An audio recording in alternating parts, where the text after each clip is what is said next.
Saudara jemaah haji berusia 23 tahun jadi yang termuda di kloter 32 Embarkasi Makassar.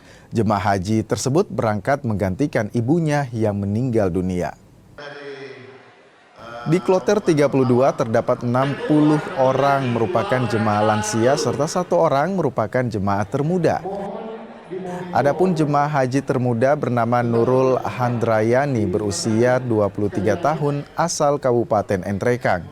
Mahasiswi Fakultas Teknik Unhas Angkatan 2021 ini berangkat haji menggantikan ibunya yang meninggal dunia tahun 2023 lalu. Umurnya berapa? 23 tahun. 23 tahun. Kalau boleh tahu bagaimana ceritanya itu bisa jadi jemaah haji termuda? Awalnya sebenarnya mama yang berangkat, cuman qadarullah mama meninggal tahun 2023, jadi saya yang gantikan sebagai pelimpahan porsi.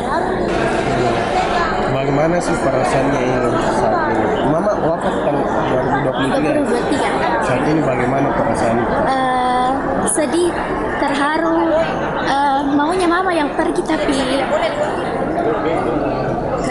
Mungkin ada pesannya mama dulu waktu mau pergi. Pesannya mama pas mau pergi tuh dia bilang sehat-sehat, jaga diri.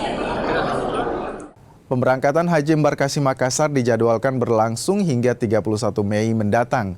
Total ada 41 kloter yang akan diterbangkan ke Tanah Suci.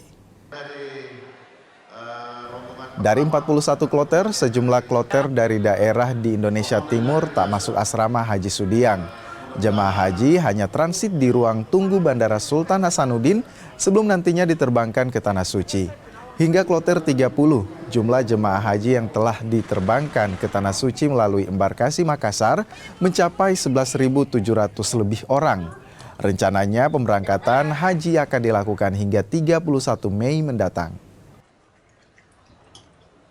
Jumlah jamaah yang kita sudah berangkatkan ke Arab Saudi itu jumlahnya 11.776 orang yang sudah diberangkatkan.